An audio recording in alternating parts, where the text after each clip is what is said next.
Hey everyone, welcome to another deep dive with us. Excited to be here. Today we're tackling a really fascinating concept, Yeah. the nature of self and no self. Big questions. Absolutely huge. And to help us unpack all this, we're turning to the brilliant mind of Alan Watts. One of the best. Seriously, his insights are mind-blowing. Yeah, you said it. We'll be drawing specifically from Just So and The Way of Zen for this deep dive. Two of his most thought-provoking works, for sure. So get ready to dive into some pretty deep waters as we explore Watt's thoughts on identity, the illusion of separateness, and how all of this plays out in our everyday lives, our relationships with the material world, and even spirituality. It's going to be a good one. One of the things that strikes me right away about Watts is how he challenges that classic Western view of the world as this collection of separate individual parts. Right, like we're all just billiard balls bouncing around. Exactly. He uses the analogy of outdated Newtonian physics to illustrate this point. Which is interesting because even those old school physics ideas have a way of sticking with us. Oh, totally. Yeah. Like we still think of atoms as these tiny little solar systems. Yeah, with electrons orbiting the nucleus like planets around the sun. Right. It's a model that's been updated by modern physics. And it still kind of shapes how we see the world, For sure. And Watts is really pushing us to move beyond that limited view. Yeah, like beyond those separate billiard balls. He wants us to see that everything's actually interconnected, part of a larger, constantly changing process. So it's more like a giant cosmic soup. Everything's kind of blending and influencing each other. You got it. And Watts says this interconnectedness applies to us humans, too. Oh, so we're not just isolated individuals. Not quite. He digs deep into how much of our sense of self is actually constructed based on our memories, roles, and what society tells us we should be. Oh, I can totally see that. I'm like a different me at work than when I'm with my friends or my family. It's almost like we're playing different characters depending on who we're with. It's true, though, right? It's like Watts gives this great example. Oh, yeah. What's that? It's like how you'd act in a courtroom versus at a parade. Totally different vibes, right? We were kidding. I mean, you wouldn't wear a clown suit to court. Hopefully not. But it makes you think, right? Yeah. What's the real me underneath all those roles? Right. Like, who am I really? Okay, that's deep. It is deep. So if our sense of self is so constructed, is there even a true self to begin with? That's the million-dollar question, isn't it? Makes you wonder. And this is where Watts introduces this really cool concept, the Tao. Okay, I've heard of that, but I'm not sure I fully understand it. Yeah, it's one of those things that can be tricky to grasp. It is. But it's essentially a way of looking at the universe that's way different from the Western idea of, like, a controlling God. So it's not about a divine architect up there making things happen. Not exactly. It's more about this natural unfolding, this organic process of growth and change. Okay. Give me an example, something I can wrap my head around. Okay, imagine a perfectly manicured garden Okay, I see it. versus like a wild, untamed forest. They're both beautiful, but in totally different ways, right? Right. Yeah. The garden's all about control, order, making things fit a certain design. But the forest... The forest is wild. It does its own thing. Exactly. And that's more in line with the Tao. Okay, I'm starting to see where you're going with this. Good. So instead of trying to force things to be a certain way, maybe we should embrace this more organic, flowing approach. You're catching on. It's kind of blowing my mind a little. It's a lot to take in. It is. And that's where the Taoist principle of Wu Wei comes in. Oh yeah, I've heard that term thrown around. What does it actually mean? It's often translated as non-action, but it's not about sitting around doing nothing. So it's more nuanced than that. Definitely. It's more about effortless action, aligning yourself with the natural flow of things rather than trying to force your will upon them. Okay, so like, instead of rowing a boat upstream, you're hoisting the sails and letting the wind carry you. Perfect analogy. Nailed it. But it goes deeper than that, you know? Well, I bet it does. Like, think about a time when you were trying way too hard to make something happen. Ugh, yeah. I've been there. And it just totally backfired, right? Oh, tell me about it. But then you let go, surrendered to the situation, and somehow things worked out better than you could plan. Oh, yeah. I could definitely relate to that. It happened. Like when I try to force a joke to be funny, Oh, been there. it just flops. But then I relax, I let my guard down. and suddenly the humor comes naturally. Exactly. That's a perfect example of Wu Wei in action. It's about trusting that there's a deeper wisdom already at play. So instead of constantly trying to steer the ship, Maybe we should learn to trust the current a little more. Wow, this is making me think in a whole new way. That's the goal. I like it. So we're starting to see how this idea of self connects to like a bigger picture of the universe, right? Absolutely. And Watts takes it even further with this idea of ecological awareness. He uses that term to describe a profound experience of interconnectedness. Okay, so not just an intellectual understanding that everything's connected, Right. but like a felt sense of being a part of this larger web of life. Exactly. It's like when you're out in nature and you really feel that sense of oneness, like you're not separate from the trees, the wind, the birds. It's all part of one vibrant ecosystem. I love that feeling, soaking it all in. It's amazing. Yeah, it is. But Watts points out that we often get so caught up in symbols and abstractions that we lose touch with that reality. It's true. Like he uses this really interesting example about legislation against flag burning. Okay, how does that fit in? While he's pointing out how people were prioritizing a symbol over the actual well-being of the country it represents. Oh, I see. So we get fixated on the symbol, the flag in this case, and forget what it actually stands for. Yeah. And this happens in our lives all the time. Time. We get attached to titles, possessions, those external markers of success. Oh, yeah. But we lose touch with the real substance of our experiences, the interconnectedness that actually matters. We do. This is getting deep. We're going deep today. I'm loving it. Me too. But Watts doesn't stop there. Nope. He also critiques our tendency to live in the future. Oh, always chasing after something more. Yeah, always striving for something better, something That different. never ends. He actually calls it our obsession with instant coffee and fast-growing tomatoes. What an interesting way to put it. What do you think he means by that? Well, I think he's pointing out how we've become so focused on speed and efficiency that we've lost touch with the richness of the present moment, the beauty of those natural processes. I think you're spot on. It's like we're always rushing to get to the next thing, the next destination. Without truly savoring the journey itself. Exactly. And Watts argues that this disconnect leaves us constantly yearning for a future that never actually arrives. Mm-hmm. We're always chasing after that next achievement, that next possession, that next experience, but we never fully arrive because we're never truly present in the one we're already in. That is so true. It's like we're always living in this state of not quite there yet. Right. Always striving for something more. So how do we break free from that cycle? How do we actually start living in the present moment? Those are the key questions, and luckily Watts offers some fascinating insights, and that's exactly what we're going to dive into in the next part of our deep dive. Can't wait. So Watts, he suggests that a big part of breaking free from that cycle of striving is shifting our relationship with the material world. Okay, interesting. So not necessarily rejecting material things altogether. Right, not becoming a minimalist or something? No, not necessarily, but, experiencing them differently. Gotcha. Engaging with them in a new way. So how would we do that? Well, Watts, he really encourages us to, engage our senses fully. Okay. To really taste our food. Really savor it? Yeah. Feel the textures of objects. Notice the intricate details in nature.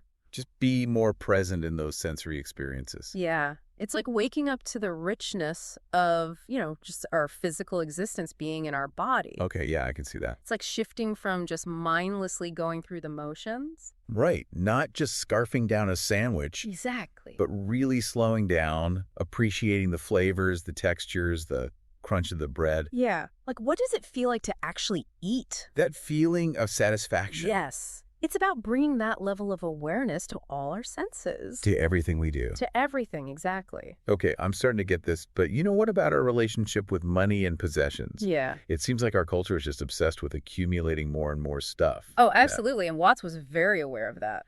Did he have anything to say about that? Oh, yeah, for sure. He was a sharp critic of what he called our obsession with, tokens of wealth. Tokens of wealth. Yeah, money, status symbols, possessions, Okay. rather than actual wealth. So he's saying there's a difference between, having a lot of stuff Yes, and being truly wealthy. exactly. He was really getting at that distinction. He Mhm. tells this really striking anecdote about all the world's gold being stored on a tropical island guarded by soldiers. Okay, interesting imagery. Yeah. So what's the point of that story? His point is that even if you owned all that gold, it wouldn't necessarily bring you happiness or fulfillment. Right, because you could still be stuck in that cycle of striving, right? Exactly. Still feeling separate, still feeling insecure. Exactly. It makes sense. It's like we think having a bigger house or a fancier car. Yeah, the classic symbols of success, Yeah, exactly. that those things will make us happy, Right. but they don't. They might for a little bit, but then it often just leads to wanting even more, you know? More, more, more. Always wanting more. That's so true. It's like that never-ending cycle of desire. It is. And it ties back to that illusion of separateness we talked about before, right? Exactly. Like we believe that acquiring more will somehow make us complete. Fill that void. Yeah, when really true fulfillment comes from connection, Exactly. experiencing the richness of the present moment, recognizing our interconnectedness with the web of life. You got it. Okay, I'm seeing a theme emerging here. What's that? It seems like a lot of our anxieties and frustrations stem from this fundamental misconception of ourselves as these isolated individuals. That's a really sharp observation. Thanks. And to illustrate how to move beyond that limited view, Watts, he offers this really powerful metaphor. Oh, what's that?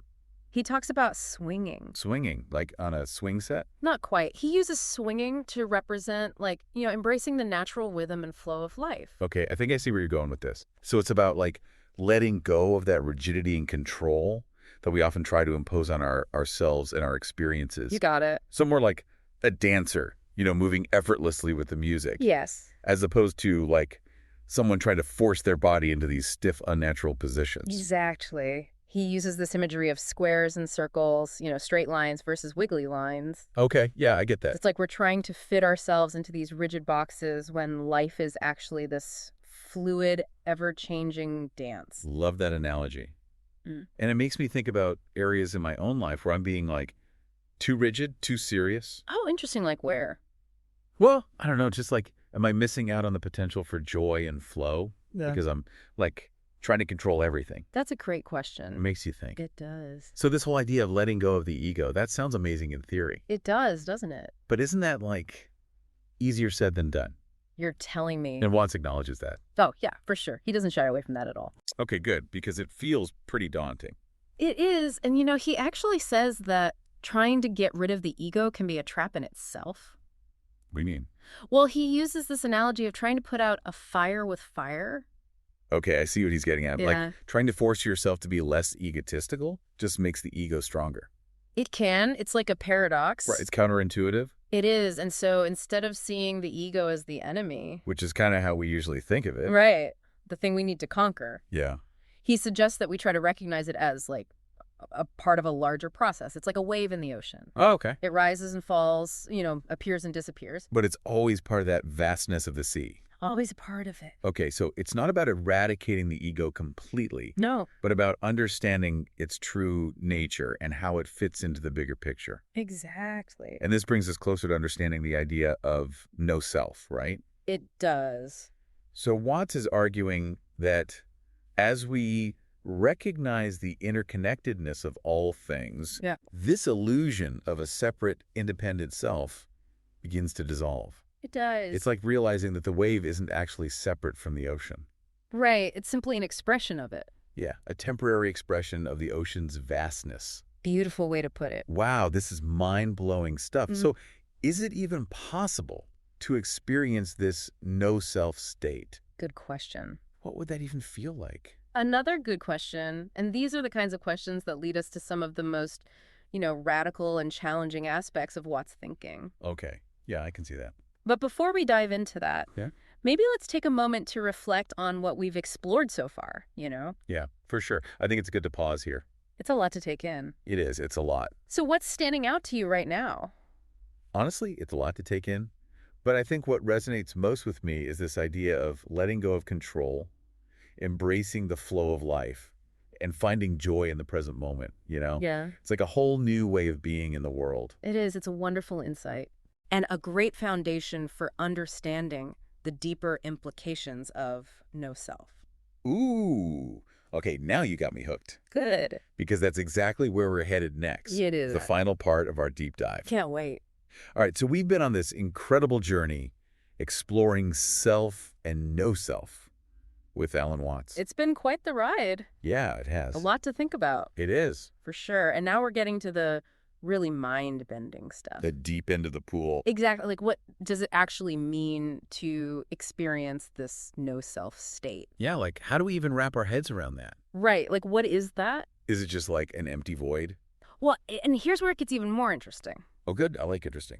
Watts, he says that experiencing no self, Yeah. it isn't about emptying your mind or Ouch. becoming some kind of like, emotionless zombie. So it's not about achieving like total detachment from the world. No, not at all. Yeah. It's more about recognizing that your thoughts, Mm-hmm. your feelings, Yeah. even your sense of self, they're all just part of this constantly changing flow of experience. Ooh, okay.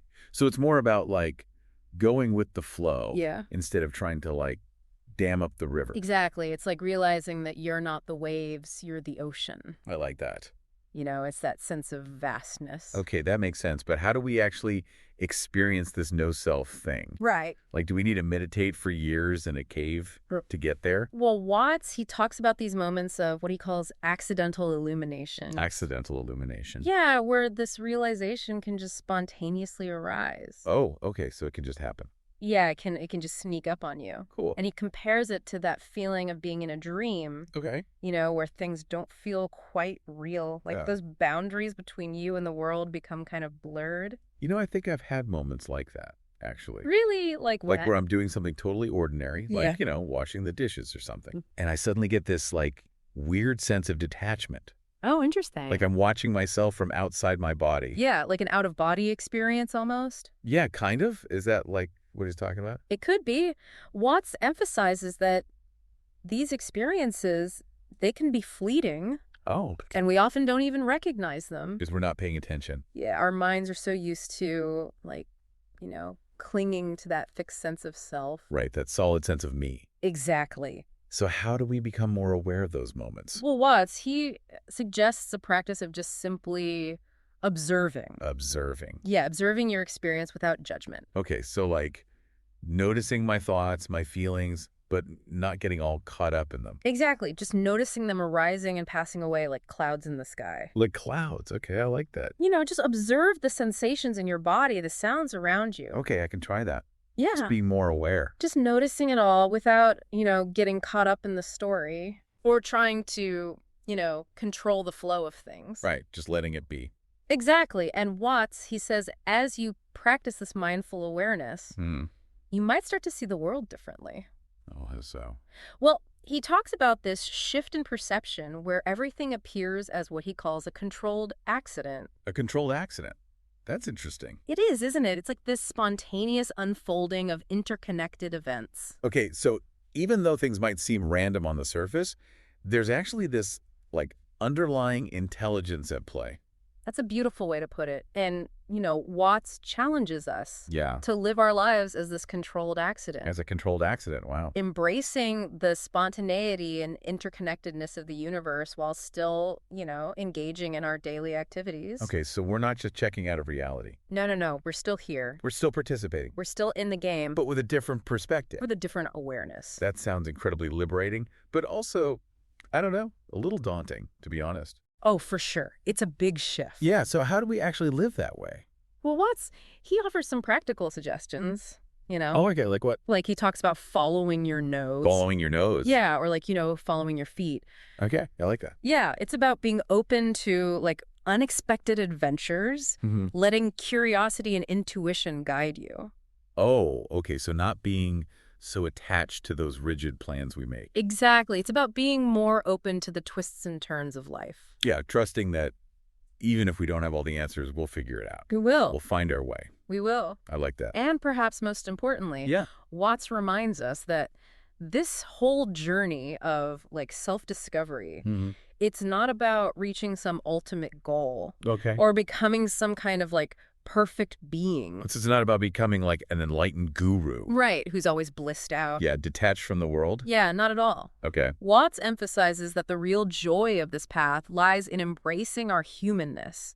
Our humanness, with all its flaws. With all the imperfections, the contradictions, the messy beauty of it all. So it's about being fully present and alive in the world, even with all the challenges that come with being human. That's the heart of it. And Watts, he suggests that as we let go of the need to like control and grasp, Yeah. we open ourselves up to a deeper sense of peace, Mm. joy, Big- connection. Not as something to achieve in the future. Right, but as a reality that's available to us right here, right now. This has been such an incredible deep dive. It has. Thank you so much for, taking us on this exploration of self and no self with Ellen Watts. My pleasure. Really enjoyed it. Me too. Always love talking about Watts. And to all you deep divers out there, keep exploring these ideas. Keep asking those big questions and see where the journey takes you. Until next time. Follow The Infinite Within with Cecilia to explore profound insights on pantheism. Embrace the oneness of existence and unlock the mysteries within you.